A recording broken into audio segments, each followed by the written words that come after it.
I'm intrigued by the anomaly that the similar bag turns up in the hands of the Quetzalcoatl figure and turns up in Mesopotamia repeatedly in the hands of the individuals who are called the Apkallu, the magicians of the gods, the bringers of civilization. And the plumed serpent, Quetzalcoatl, right? And Quetzalcoatl is an Aztec god, but the Aztecs acquired him from earlier cultures. The very fact that an image of the plumed serpent is given such priority in Olmec culture tells us that system of ideas was present during Olmec times, which takes us back at least to 1500 BC, probably quite a bit earlier than that, whereas the Aztecs are 1500 AD, so there's 3,000 years between the Aztecs and the Olmecs, and that same system of ideas is running through all of those cultures. And the Mayans had a name for it as well? Kukulkan. One of them, he's a god of peace. He's not a war god.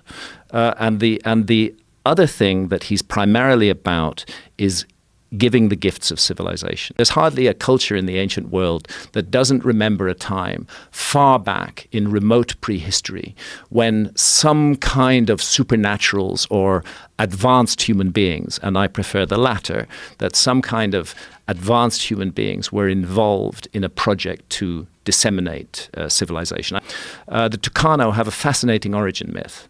They say that the origin myth states specifically that their ancestors were brought to the Amazon. They were brought to the Amazon by a group of supernaturals who included the daughter of the sun and an individual called the helmsman who steered the Serpent canoe in which this settlement mission in the Amazon was performed. And what these so-called supernaturals did was they brought the ancestors of the Tucano to the Amazon and they showed them the best places to settle, the best places where they might find hunting, the best places where they might create a village, the best places for agriculture.